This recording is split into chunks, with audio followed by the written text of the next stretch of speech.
Assalamualaikum warahmatullahi wabarakatuh. Waalaikumsalam warahmatullahi wabarakatuh. Alhamdulillah wassalatu wassalamu ala Rasulillah wa ala alihi wa ashabihi wa mawala wala haula wala quwata illa billah wa ba'd.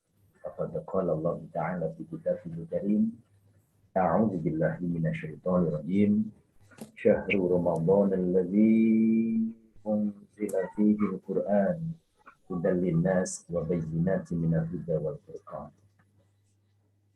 Allahumma sholli wa sallim ala sayyidina Muhammadin wa ala alihi wa ashabihi. Kurang gede suaranya. Wala haula wala quwata illa billahil aliyyil azim. Baik. Bisa ditangkap suara saya untuk keseluruhan? Ya Ustaz, bisa. Bisa Ustaz. Cukup keras? keras. Kecil, suaranya Jelas, kecil. Ustaz, jelas. Ada yang kecil, ada yang jelas. Iya. Jadi kalau kecil Dicoba mungkin kecil. jaringan Alhamdulillah, mungkin Ustaz, ya. ya. Jaringan. Baik. Waalaikumsalam warahmatullahi wabarakatuh. Baik. Teruskan, silakan.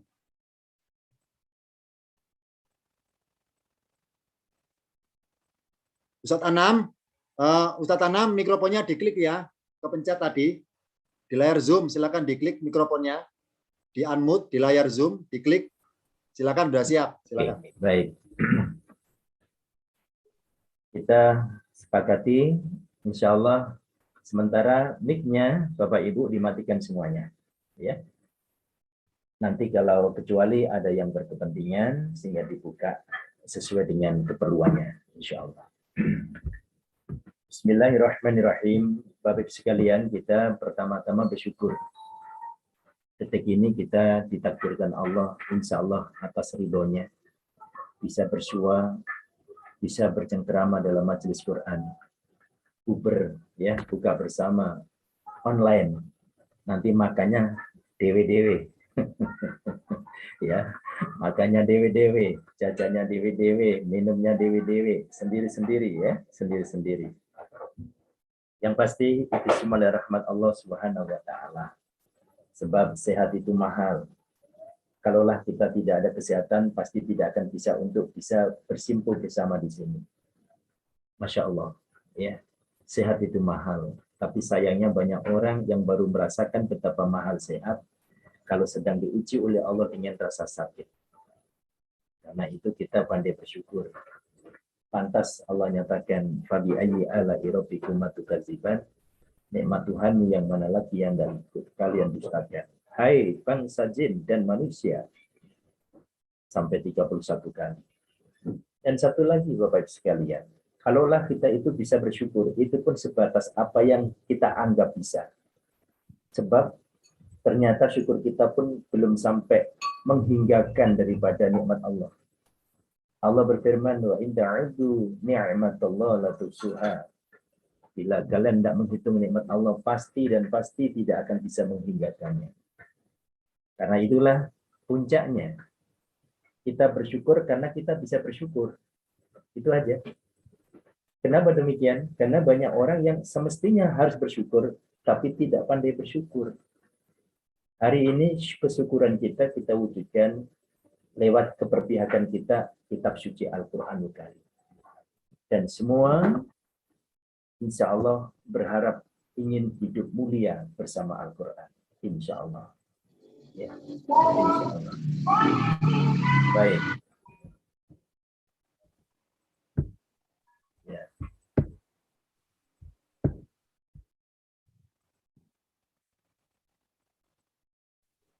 Bentar, ini nggak mau gerak.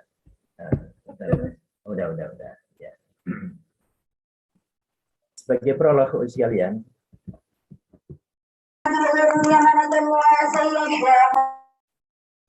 kita semua kepingin mulia bersama Quran. Jibril mulia karena Quran.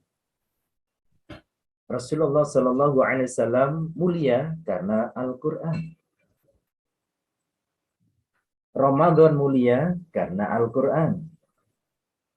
Bahkan siklus waktu 365 hari dalam perjalanan setahun. Ada satu malam yang nilainya lebih baik daripada 1000 bulan. Itu pun karena Al-Quran. Ini semuanya sepakat, ya. Sepakat dan memang harus sepakat. Bagaimana tidak, Jibril itu adalah jenderalnya para malaikat. Jibril pembawa wahyu Tuhan, Mikail bagi rezeki dan hujan, Israfil trompet yang ia bawa, Israel tukang pencabut nyawa. Mungkar nakir pada tanyai, manusia yang sudah mati. Rokib juru tulis amal kebajikan, Atid juru tulis amal kejahatan. Tinggal dua, Malik dan Ridwan, yaitu neraka dan surga. Tapi semuanya itu adalah kemuliaan, tidak bisa membanding kemuliaan Jibril alaihissalam. Kenapa Jibril begitu mulia? Sekali lagi, karena satu-satunya malaikat yang dipercaya oleh Allah, diberikan amanat untuk mewahyukan kepada Nabi berupa Al-Quran. Til, kunci, ya, kunci. Demikian pula, Allah memiliki hamba-hamba mulia, para nabi dan rasulnya, mulai zaman Nabi Adam sampai Nabi Muhammad. Dalam kitab Aqidatul Awam dijelaskan, Adamun Idrisu Nuhun Huduma Saleh wa Ibrahim kullu muttaba Lutun wa Ismailu Ishaqu kaza Ya'qubu Yusufu wa Ayyubu kaza Syu'aibu Haruna wa Musa wal Yasa bil Kifli Dawuda Sulaiman uttaba Ilyas Yunus Zakaria Yahya Isa wa Toha Khatimun Daghiyah. 25 nabi. Dari 25 nabi ini ternyata tiada lain selain baginda Nabi Muhammad sallallahu alaihi wasallam yang termulia. Innaka la'ala khuluqin azim. Di ayat lain Allah jelaskan walaqad kana lakum fi Rasulillahi uswatun hasanah. Oke, deal ya.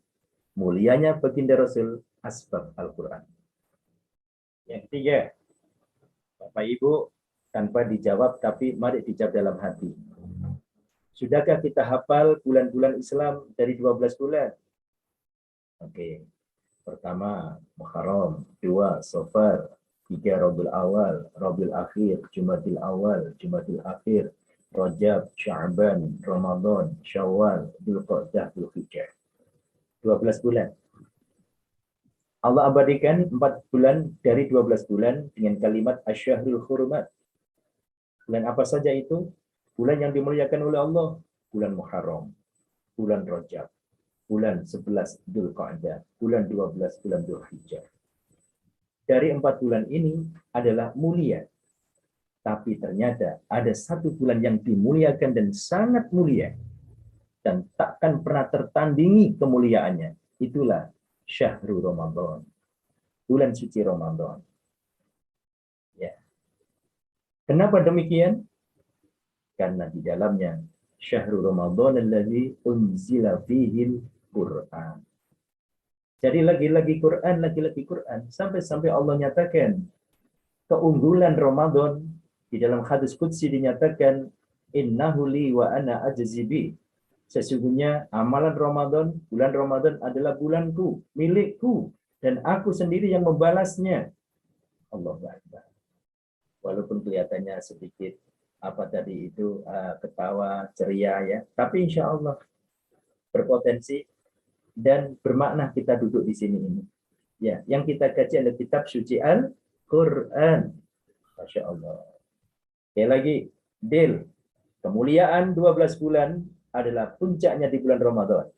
Dan kenapa bulan Ramadan itu jadi mulia? Karena Syahrul Ramadan alladzi unzila fihil Quran. Yang keempat, malam mulia. Kita semuanya tahu malam Lailatul Qadar. Lailatul Qadri khairu min alfi syahr.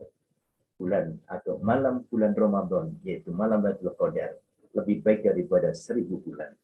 Pertanyaannya, kenapa begitu mulianya malam itu? Jawabnya, tidak ada lain karena bulan itu bertepatan dengan turunnya Al-Quran. Baik, semuanya sepakat? Deal? Pertanyaannya, apakah kita kepingin mulia atau kita tidak kepingin mulia? Selama kita memiliki pemikiran yang sehat, ya, otak yang sehat, pasti semuanya kepingin mulia. Maka jawabannya tidak ada lain selain kita harus kembali kepada warisan suci Al-Quran. Masalahnya adalah kita dituntut untuk komitmen. Nah, komitmen kita terhadap Al-Quran itu ada 4 langkah. Pertama, mengimani. Yang kedua, mempelajari. Yang ketiga, mengamalkan. Dan yang keempat, mendakwahkan. Iman ini sebagai pokok. Bapak Ibu, kalau buka bagaimana sejarah Sunop Orogronya. Yang semula, sosok seorang Sunop Orogronya diperintah oleh pemerintah Hindia Belanda. Ternyata belajar Quran 10 tahun di Mekah dengan nama samaran Abdullah. Akhirnya hafal Quran 30 juz. Masya Allah. Sunop Orogronya. Namun apa yang terjadi? Karena belajarnya walaupun hafal Quran tidak dilandasi dengan iman, maka datang ke Indonesia, diperintah lagi oleh pemerintah Hindia Belanda untuk menjajah Indonesia lewat sebuah daerah yaitu Aceh. Ini karena tidak ada iman. Karena itu kita yakin dan semuanya yakin yang hadir ini insya Allah sungguh-sungguh imannya, sungguh-sungguh. Yakin, yakin. Ainul yakin, ainul yakin. Bahkan hakul yakin. Masya Allah. 1. Modal iman. Dan kita kepingin semuanya ketika meninggal dunia membawa keimanan yang benar. Iman Al-Quran. Yang kedua, komitmen kita terhadap Al-Quran adalah belajar. Belajar, belajar, dan belajar. Belajar mempelajari tek-teknya, belajar memahami konteks-konteksnya, mulai daripada bahasanya, kemudian terjemahannya, tafsirnya, bahkan sampai takwilnya. Ya, itu upaya kita untuk belajar Al-Quran, dan ini merupakan hak daripada Al-Quran yang harus kita penuhi. Hak daripada Al-Quran adalah agar Al-Quran dipelajari oleh kita. Di dalam surah Thaha, surah ke-20, ayat 124, 125 dan 126, Allah berfirman, وَمَنْ أَعْرَضَ عَنْ ذِكْرِي فَإِنَّهُ لَهُ مَعِيشَةً ضَنْكًا وَمَنْ أَعْرَضَ عَنْ ذِكْرِي فَإِنَّ لَهُ مَعِيشَةً ضَنْكًا وَنَحْشُرُهُ يَوْمَ الْقِيَامَةِ أَعْمَى قال رَبِّي لِمَ حَشَرْتَنِي أَعْمَى وَقَدْ كُنْتُ بَصِيرًا. Allah menjawab, qal kadzalika atatka ayatuna fanasitaha wa kadzalikal yawma tunsa. Allah firmankan, barang siapa yang tidak peduli terhadap Al-Quran, barang siapa yang berpaling terhadap Al-Quran, pastikan hidupnya akan dijamin resah, dijamin susah, gelisah, cemas hidupnya.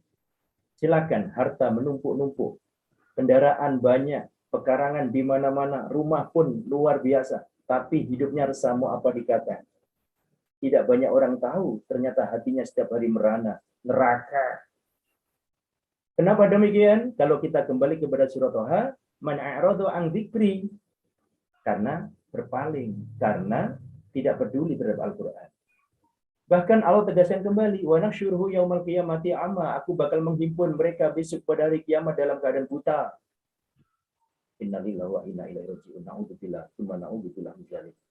Kalau di dunia sebagian saudara kita diuji oleh Allah dengan tunanetra, masih banyak yang menuntun, banyak yang menolong. Tapi nanti di akhirat pula Allah yang membutakan. Allahu maliki yaumiddin. Allah yang menguasai hari pembalasan. Membutakan. Na'udzubillah. Nah, semacam ini Allah nyatakan. Orang-orang yang dibutakan oleh Allah nanti di akhirat protes. Mengadu kepada Allah. Rabbi lima khasyartani a'ma wa qad kuntu basira. Qal kadzalika atatka ayatuna fanasitaha wa kadzalikal yawma tunsa. Tuhan, kenapa engkau kumpulkan aku dalam keadaan buta? Tidakkah aku dulu di dunia bisa melihat? Langsung Allah jawab, kadzalika atatka ayatuna fanasitaha wa kadzalikal yawma tunsa.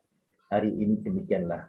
Kala di dunia Al-Quran turun kepada kalian, engkau membutakan diri, engkau tidak pedulikan, engkau melupakan. Untuk ini hari pula engkau dilupakan Allah, kalian dibutakan. Na'udzubillah, tsumma na'udzubillah min dzalik.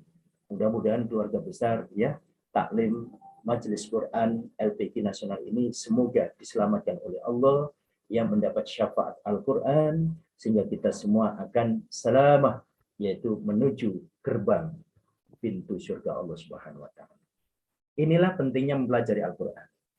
Dan tidak cukup hanya belajar. Bapak Ibu, alhamdulillah ini sudah semangatnya luar biasa. Dituntut kita mengamalkan. Itu baru menjadi ilmu yang manfaat dan barokah. Ya, kita semakin kepingin menjadi ilmu manfaat barokah. Taklim-taklim seperti ini. Kuncinya apa?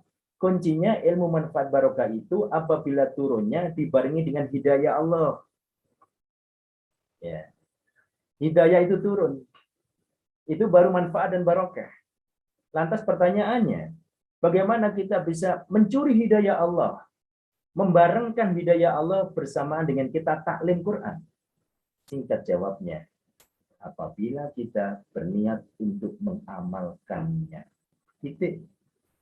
Kita ada kuis, bla bla bla bla bla bla, kita paham bla bla bla bla, kita berniat untuk amal.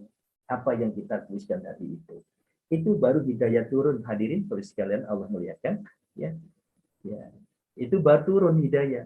Kalau sekiranya tidak ada niat itu sama sekali, hanya glamor, ya, trending, bahkan kadang-kadang majelis taklim pergi sana pergi sini, ya, kemudian dimasukkan dalam status saya sedang iktikaf. Ngapain harus dimasukkan di dalam status? Riya, sum'ah, ujub, sayang, capek-capek datang ke masjid besar, ya, sudah macet, sudah tenaga, sudah energi, sudah pikiran, sudah biaya, tapi hilang begitu saja karena kita statusnya langsung kita nyatakan sedang iktikaf, sedang mengkaji Quran. Aduh, masya Allah, ya, sayang ini, sayang. Nah, karena itulah kita semua berharap dengan kajian seperti ini semakin menambah ilmu kita, dan ilmu yang kita maksudkan adalah ilmu yang manfaat dan barokah. Amin. Kuncinya ilmu itu turun dibarengi dengan hidayah Allah, dan kuncinya hidayah itu bisa bersama dengan kita apabila kita niat untuk mengamalkan. Terakhir, dakwah Al-Quran. Dakwah Al-Quran. Maaf Ustadz Januar, sampai jam berapa saya? Yes, sebentar lagi, kira-kira 17.25. Alhamdulillah. Ya. Jadi berapa menit lagi? Masih ya? Ya, masih ada. Masih. Alhamdulillah. Baik. Komitmen yang keempat, hadirin Bapak Ibu sekalian, Allah muliakan, ya, yaitu mendakwahkan. Kita semua adalah para dai. Sebagai pendakwah. Pendakwah itu tidak mesti harus dimonopoli oleh ustadz saja, tidak. Ya. Dakwah itu tidak mesti harus dimonopoli oleh kiai saja, oleh ajengan saja, tidak. Tetapi dakwah adalah merupakan kewajiban setiap orang mukmin dan mukminat selama dia itu mukmin dan mukminat. Ya'muruna bil ma'ruf wa yanhauna 'anil munkar. Itu adalah kita semua.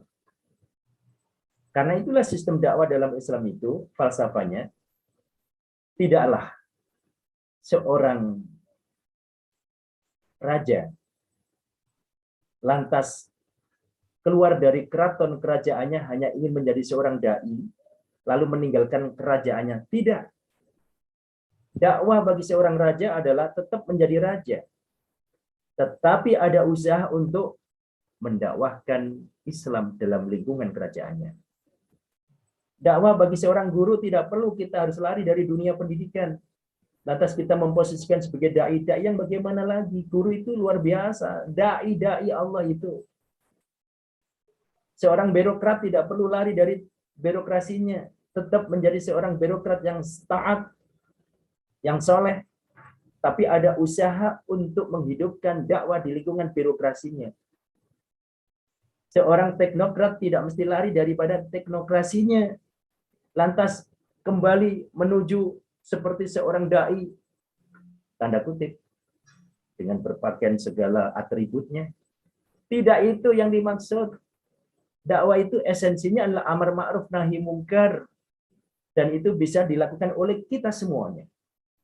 Karena itu dakwah Al-Quran pun juga kita semuanya. Taklim bersama, lalu dakwahkan kepada keluarga kita minimal. kepada lingkungan kita. Qu anfusakum wa ahlikum naro. Jagalah dirimu, jagalah keluargamu. Keluarga di sini adalah lingkungan kerabat kita. Keluarga yaitu teman-teman kita, lingkungan kita itu adalah keluarga. Jadi singkatnya selesai. Komitmen kita terhadap Al-Quran adalah mengimani, mempelajari, mengamalkan, mendakwahkan Al-Quran. Mau apa lagi? Insya Allah ini kalau wujud sempurna. Jadi Bapak Ibu tidak hanya belajar doang, harus mendakwahkan. Ya, tidak hanya cukup mengamalkan doang, tapi harus puncaknya mendakwahkan. Dakwah Quran adalah wujud nyata keimanan kita, usaha komitmen kita terhadap Al-Quran. Allahu Akbar. Allahu Akbar. Ini saya sangat apresiasi dengan kondisi sekarang, artinya Bapak Ibu dengan taklim seperti ini, mudah-mudahan ini semua bagian daripada subsidi kita, investasi kita di hadapan Allah Subhanahu wa taala dan menjadikan amal yang diterima oleh Allah Subhanahu wa taala. Kemudian ini sedikit. Masih ada waktunya sedikit ya. Kita berharap dengan taklim ini kita dijadikan Allah sebagai ahlul Quran. Dalam konteks kitab itu namanya Hamlatil Quran. Kenapa kita berharap Bapak sekalian? Mari kita cek sebuah potret kehidupan umat beragama di dunia. Islam itu tahun 2010 itu skemanya seperti ini. Ya, hanya 23,02%. Itu Muslim. Sisanya itu kufur. Allahu Akbar. Ya, Allahu Akbar. Kristen 31,5%. Kemudian nggak jelas ini ya. Kemudian Hindu dan sebagainya. Ini yang saya maksud notabene-nya mereka yang mengenal Quran. Baru mengenal Quran. Quran masuk ke negeri-negeri seperti ini. Allah. Yahudi, juz 0,2% dari populasi penduduk bumi. Tapi luar biasa. Tahun 2018, Alhamdulillah tahadus bin nikmah, saya berkesempatan ke Tel Aviv. Ya, ke Israel. Ya, kebetulan saat itu Donald Trump, waktu itu masih Donald Trump, ya, mencoba untuk mengkaitkan bukunya Al-Quds ingin dijadikan sebagai ibu kota Israel. Pas kita di sana, ya, luar biasa ramainya, ya. Yang semestinya kehidupan sudah nyaman, aman, tentram, tapi karena ada letupan-letupan dari Donald Trump, ya. Yang pasti Islam ini sebenarnya cuma sedikit. Populasi Muslim hanya 23,02%. Ini tahun 2010. Saya mengambil data 10 tahun ke belakang dulu. Bagaimana perkembangan berikutnya? Kita lihat wilayahnya dulu. Ya, ternyata wilayah Indonesia bagian daripada wilayah Islam. Tanda kutip, artinya secara kuantitas. Kantong-kantong Muslim. Indonesia, Pakistan, India, Bangladesh, dan Nigeria. 5 negara dunia, 5 negara besar dunia. Itu adalah Indonesia parameternya. Sementara Bapak Ibu kita tahu semua bagaimana Islam di Indonesia ya. Yang belajar Quran aja di sini sekarang cuma berapa ini yang hadir ini? Sekitar 100 ya, nggak sampai 150 ini. Masya Allah. Ya. Tadi ada lebih tapi ada yang sudah izin keluar. Jadi Indonesia, Pakistan, India, Bangladesh, dan Nigeria. Jadi Islam itu bukan Mesir, bukan. Islam bukan Iran, bukan Irak, bahkan bukan Saudi Arabia secara kuantitas. Indonesia. Tapi asal tahu Bapak sekalian, terutama ini Bapak Ibu guru yang berprofesi sebagai guru, saya katakan 1 dekade terakhir Islam di Indonesia setiap tahunnya merosot 2 juta orang munafik, murtad daripada Islam. Inilah tugas kita semua ya. Mari kita dekatkan dengan Al-Quran mereka. Insya Allah kalau hidupnya itu dikawal dengan Al-Quran, maka mulia bersama Al-Quran. Insya Allah. Karena itu Alhamdulillah kita bersyukur sebagai bangsa Indonesia, kita dimuliakan oleh Allah Subhanahu wa taala dengan Al-Quran, maka komitmen harus kita jaga, mulai meyakini tadi, mempelajarinya, lalu mengamalkan dan mendakwahkan Al-Quran. Ya, bagaimana? Insya Allah siap ya? Insya Allah siap. Ini materi-materi yang sudah pernah kita sampaikan, di mana kemudian Al-Quran itu Allah sudah menjaminnya. Sentuhan kemujiatan Al-Quran itu bisa tulisan, bisa bacaan, bisa bahasa, linguistik kebahasaan, bisa ajarannya, perumpamaan, ilmiahnya, beritanya, keberadaannya, Masya Allah. Ini semuanya mengandung ijaz, yaitu mukjizat Al-Quran. Bapak Ibu melihat tangan-tangan terampil dari di Jepara sana. Apa? Kayu jati diukir dengan Asmaul Husna. Kayu jati diukir dengan ayat-ayat kursi. Masya Allah, orang yang memiliki daya seni yang luar biasa pasti terenyuh dan syahadat itu. Itulah namanya mukjizat Quran. Bacaannya, iramanya 7 maqamat, mulai bayati, yang kedua sobah, yang ketiga hijaz, yang keempat nahawan, yang kelima ros, yang keenam ciharka, yang keenam syikar.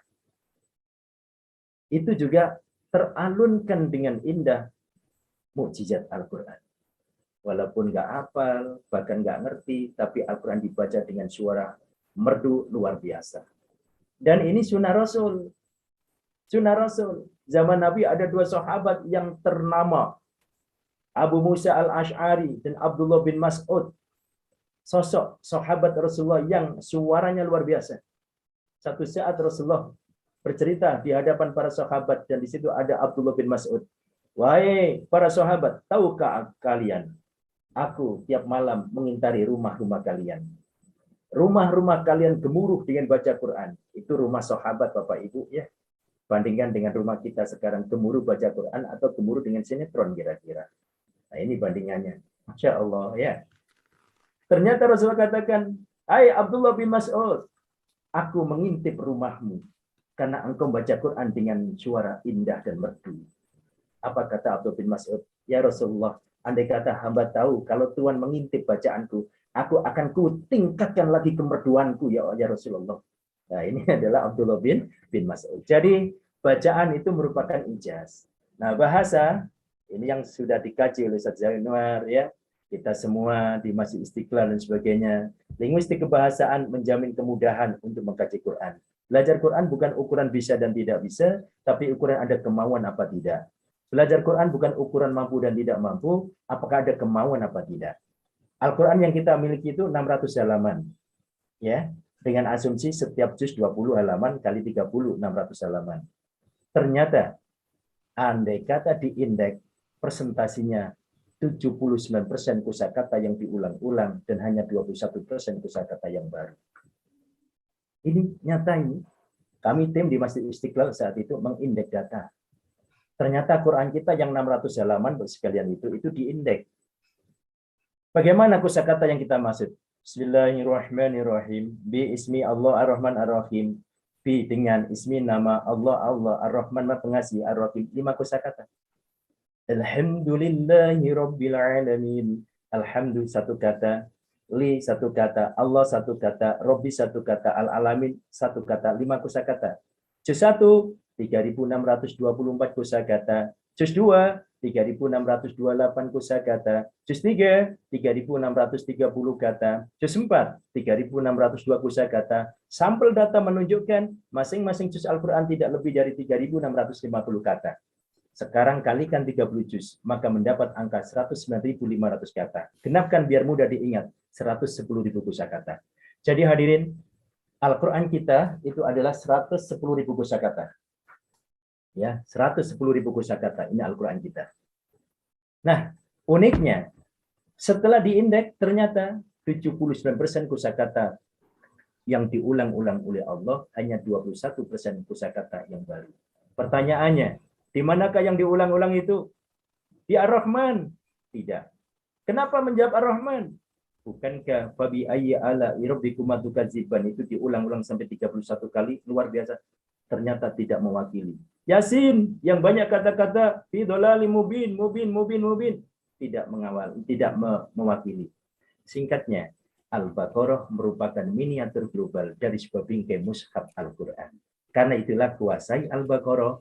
Al-Baqarah itu lebih kurang 3 juz. Sedikit masuk Ali Imran. 3 juz itu berapa halaman? 60 halaman.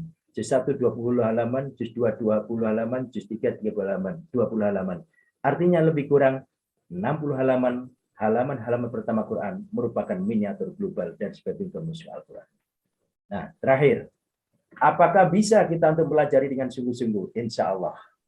Ya, insya Allah. Izinkan saya menyampaikan, saya baca bukunya Profesor Riben. Profesor Riben dalam bukunya tentang temanya adalah pemberdayaan sel otak manusia. Dalam bukunya beliau katakan setiap manusia dipelengkapi oleh Allah, oleh Tuhan gitu. Bukan Allah, Tuhan karena dia Nasrani. Oleh Tuhan 7 sampai 10 miliar sel. Tolong barangkali Bapak Ibu di sini ada dokter, tolong dikoreksi saya. Ya, tolong dikoreksi. Teori manusia, Tuhan Allah telah memberikan sel otak kepada kita itu 7 sampai 10 miliar sel. Satu dekade terakhir ada sebuah penelitian di Abu Dhabi bahwa 7 sampai 10 miliar sel ini baru dimanfaatkan oleh manusia hidup baru 1 sel. Allahu Akbar. Itu pun ternyata orang-orang yang mendunia, orang yang jenius, dicontohkan di sana. James Watt, Thomas Edison, Neil Armstrong, Kissinger, Aristoteles, Plato, Socrates, Einstein, Galileo, Isaac Newton, Michael Hart, Stephen Hawking, Imam Ghazali, Al-Farabi, Ibnu Sina, Al-Kindi, Ibnu Battuta, diestimasikan baru menggunakan 1 sel. 1 sel itu sama dengan berapa? Dalam buku Riben, sama dengan 1 unit komputer yang diperkuat dengan hard disk 100 MB. Lalu pertanyaannya, 100 MB itu mampu merekam data berapa memori data? Waktu di istilah kita mengindeks data, yaitu nama Abdullah, size 12, pakai Siemens Roman Arabic. Ternyata merekam nama Abdullah 100 MB itu 64 juta kata. Dengan size 12 pakai Siemens Roman Arabic. Allahu Akbar. Bagaimana hubungan dengan Al-Quran? Al-Quran 600 halaman, 30 juz, 114 surah. Jumlah kosakatanya maksimal 110.000 kosakata. Ternyata pun juga 79% kosakata diulang-ulang. Kalau dibandingkan dengan 1 sel merekam 64 juta kosakata, artinya belajar Quran hanya diperlukan 1/600,40 sel. Inilah jawabannya. Kalau begitu, semangat belajar kuat, ustadznya juga baik, satu yang menentukan metodologi. Jadi metodologinya kembali kepada sebuah metodologi. Nah, jadi itulah hadirin Bapak sekalian muliakan yang bisa sampaikan. Yang pasti adalah ada jaminan kemudahan. Jangan mundur dengan jaminan ini. Sayangnya ayat-ayat ini belum direspon oleh sebagian besar umat Islam. Insya Allah kita semua meresponnya, insya Allah. Dan mudah-mudahan dengan semangat kita merespon, kita dicatat oleh Allah sebagai ahlul Quran. Amin, amin, ya Rabbal Alamin. Mohon maaf sampai di sini aja kira-kira ya. Dan tentunya kita berharap puasa kita diterima oleh Allah Subhanahu wa taala ya. Ibadah-ibadah kita semua dalam rangka hidayah Allah, di bawah naungan ridhonya Allah Subhanahu wa taala. Kita setelah Ramadan pun sekarang semangat tadarus, semangat belajar Quran, semangat memahami Quran, bahkan semangat menghafal Quran. Setelah Ramadan lebih kita tingkatkan lagi. Semoga kita semua dicatat sebagai ahlul Quran, ahlullah, keluarga Allah Subhanahu wa taala karena Al-Quran.